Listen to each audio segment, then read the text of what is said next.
Well, y'all, I hate to say this, but I'm out of here. That's right. I'm actually going on vacation. But before I get out of here and go on vacation, let me give you a little update on what I've been up to and what I've got coming up. First thing we're going to talk about is all of this behind me. Then we're going to talk about that. Got a little update on the truck. Oh, wait, that truck. And then check this out. Apparently a Porsche 944 convention has arrived. I don't know where they came from, but there's 3 of them over here. So I'll be sure to fill you in on those. First up is this area over here. Now this has been a long time coming. For my OG viewers, you'll recognize this lift. I was at my place in Manassas and, well, finally set it back up. It's actually a pretty small lift. It's meant for small garages, which is what it used to be in. I tried to sell it with the house, but the guy buying the house really wanted me to just throw it in. And I don't roll that way. I mean, he said he was going to buy it and then backed out at the last minute, hoping I would just leave it there. No, I moved heaven and earth to get this thing out of there so that he couldn't have it. I know it's a little petty, but, you know, deal's a deal, right? The reason I tried to leave it is because I really wanted to buy a bigger one for this shop, but it's okay because it is better than nothing. You might also notice that my toolboxes have moved. They used to be all the way over there. Now they're over here, and there's actually some drywall behind them. Additionally, I've done a little bit of organizing. Let me show you a couple products here that I use. I've got what I'm going to show you that I'm actually sending back because it's that bad. Before we really dive in on what's going on here, I need to explain why I have so many tools just kind of out of place and a big toolbox here. Many years ago when I was in auto shop, I bought this Snap-on box over here, and it was full of Snap-on tools. This was when I was 17 and a senior in high school. This is 1989. It was a great deal. I don't know if Snap-on still does it, but they had a deal where if you were going to be a mechanic, you could buy a Snap-on box at basically half price, filled with tools, and it was really cool. Now, then, you can actually see that Heartbeat of America, 1991 on the side. That's from when I was working at a Chevy dealership, and this was the box that I bought when I started working there. And then I stopped working on cars for a living and started working on computers for a living instead. And things changed, and I've always had cars. It's always been a big, huge hobby. Now, my previous house to here, I had 2 garages, one on either end of the house. So I had one toolbox in one garage and another toolbox in another garage. And then my buddy Tony and I started Midnight Road Garage together. It was kind of this thing we did on the weekend, and he didn't have a shop, and he lived, several miles away from me. So we actually rented a place for a while. And again, the OG watchers of this channel will recognize that shop. So I had yet another toolbox there. So I had basically 3 shops worth of tools. Fast forward, I got this place, sold my place in Manassas way faster than I intended, and had to move everything here. So I grabbed tools and threw them in boxes and cases and crates and plastic bags and just threw them in my truck and car and whatever, and got them over here. And it's been a few years. I'm still kind of unpacking. One of the reasons I hadn't done that is because I didn't have this drywall. And so what I did here, I put up some metal pegboard, and there'll be links to this in the description if you want to find this stuff. Most of the stuff I bought at Amazon.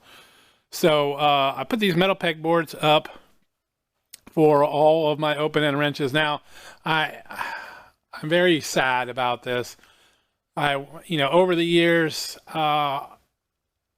almost all of my Snap-on stuff has walked, and it makes me really, really sad.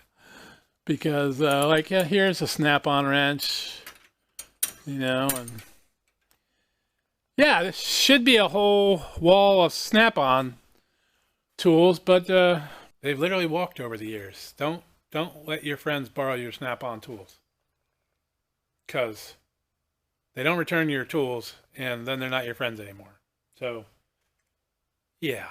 So that was number 1. I really like this. I actually went out and bought some cheap Pittsburgh just so I had some fillers and knew exactly what I was missing, which is a lot.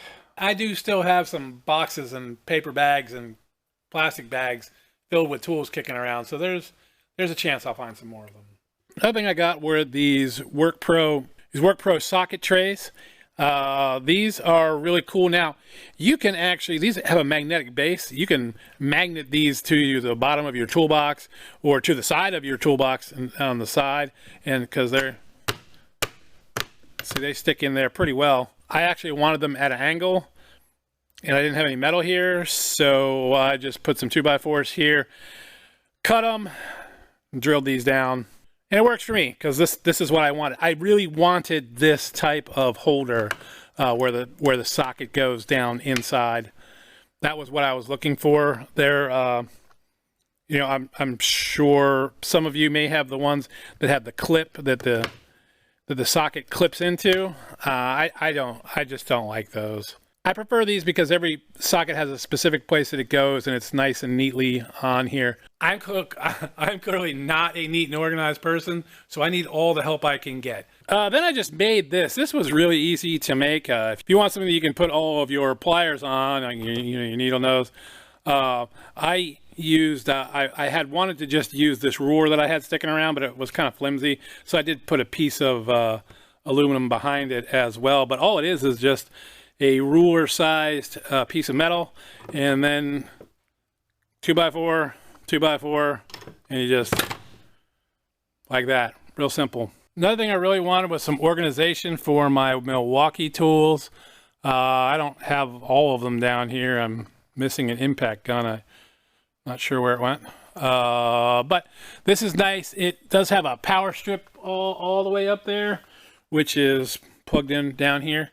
And then I have the chargers up here. This is the Milwaukee charger, and this is a charger for my my AC Delco 3/8 ratchet, which I really love. I don't even know if you can get those anymore, but I like it. I have 2 batteries for it, so I'll use it until it's completely dead. But this was pretty cool. It was just the right size for me for what I was trying to do.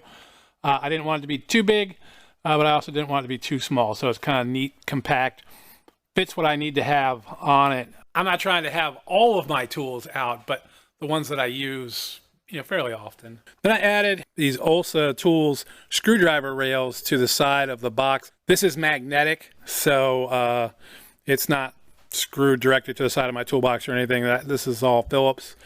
And then I put some flat blades down on this one down here. Now this Cable Matters power strip is really cool.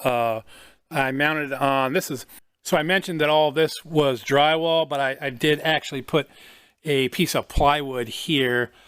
You can probably see you can see the edge of it right there. And then I painted that plywood white. But check this out. This is a power strip, and you can see the light. Pretty cool, huh? You just turn that on, and it lights up your workbench. Which, yes, I know it's messy. It's a work in progress. Cut me some slack. I also added a really nice USB charger so that I can charge my lights. I can charge this, and I can charge this camera that I'm using, and my phone if I need to. But yeah. So these were a disappointment. You might notice that there are no ratchets hanging up here. I've got sockets, I've got wrenches, no ratchets. In fact, there are ratchets sitting here. Well, I bought these. Now these are magnetic, and essentially what you can do is you can put that there, and you can put that here, right? You can just take like this 1/2 inch here and put, and you put that, that magnet's not strong enough to hold that up. Even though it did definitely show in the Amazon product link that you could do that. That's just one part of why this is disappointing. Here is your 1/4 inch ratchet piece. Yeah, doesn't fit. It's not big enough. Maybe I try a different 1/4 inch. No, that one doesn't fit either. In fact, I have several different types of 1/4 inch ratchets. None of them fit. Now my snap-on 1/4 inch ratchet is missing, so maybe that one would fit, but it's gone. Someone borrowed it, and that was the end of that. So maybe that'd fit. I don't know, but none of the ones I have, which are all, I mean, two different Craftsmen don't fit. So I've got to imagine that lots of people have Craftsmen, that maybe they would have tested that. Anyway, I'm not going to put a link in the description to these because they're garbage. I'm sending them back. Pretty disappointing. Okay, now not installed. I have some big lights that are going to go all the way up there. I see one of my mercury vapors is out right now, which is why it's a little dark over here. But those lights are really bright, so it's going to be nice when I got some lights above this area. The video quality should go up a little. I mean, I'll still be the one doing the video, so it can't be that great. I know you're here for the cars. Let's talk Pontiac. Yes, I'm going to grab my hot light. This engine is coming out. And that is going to be actually pretty soon. This is going to be the first project I'm working on when I get back from vacation. So I'm going to be gone all next week. This may or may not get posted while I'm on vacation. Right now, I've got a short that's absolutely going nuts. I'm up 200 subscribers in 3 days. And what I found out about YouTube is when you have a video that's doing that well, you don't post another video. No, you don't. You just wait until it's done and then you start posting again.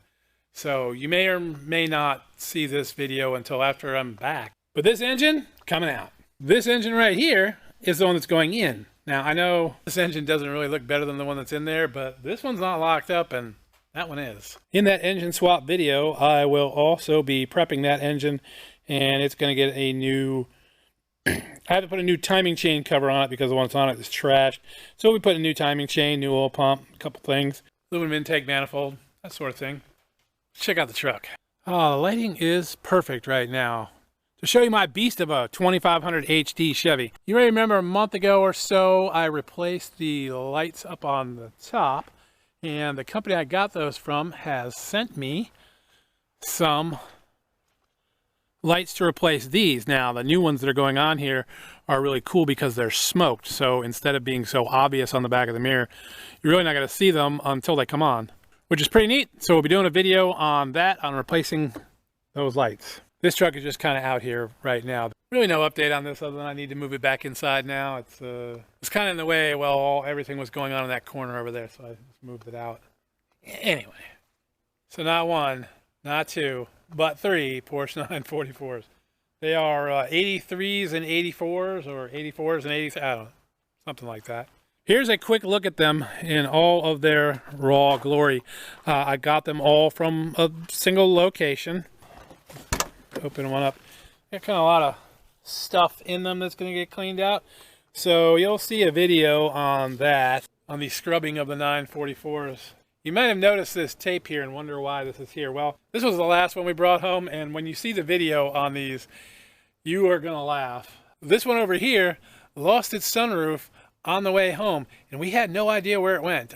We just about halfway down I-95 and noticed it had no sunroof anymore. So yeah, we picked this one up. Well, we taped it down to make sure that it wouldn't fall off. And here's the best part. Here's the best part. Notice there's a sunroof. That's right. A full week later, when we went to pick up that one, we found the sunroof on the side of I-95 South. You'll see more on that when I do the video for these and I clean these up. So this is number 2. That one's actually number 3. This is number 2. The yellow one's number 1. Here's the inside of this. How you like that? Yeah. All right. Nice. All of them soaking wet on the inside, so clearly the weather stripping did not hold up. This is a weird one here.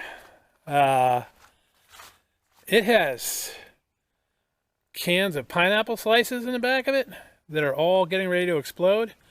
It also has things like this on it, which is really kind of weird because, you know, we don't do politics on this channel, but whatever your politics are, that's kind of weird to put on your car. There's some more on the front and stuff for Putin or whatever. I don't know. I don't know, but this one obviously needs a lot of work too. So at some point, I think this one had been hot rodded by someone. It has this pit stop performance tuning sticker on it. It's got a couple of those. And when you pop the hood, it does have some aftermarket components. Real quick update on the Cadillac. Haven't done anything with it. If you saw the last video on that, engine's complete garbage on it. It is rusted to nothing. So that maybe this summer we'll take that engine apart and take it out.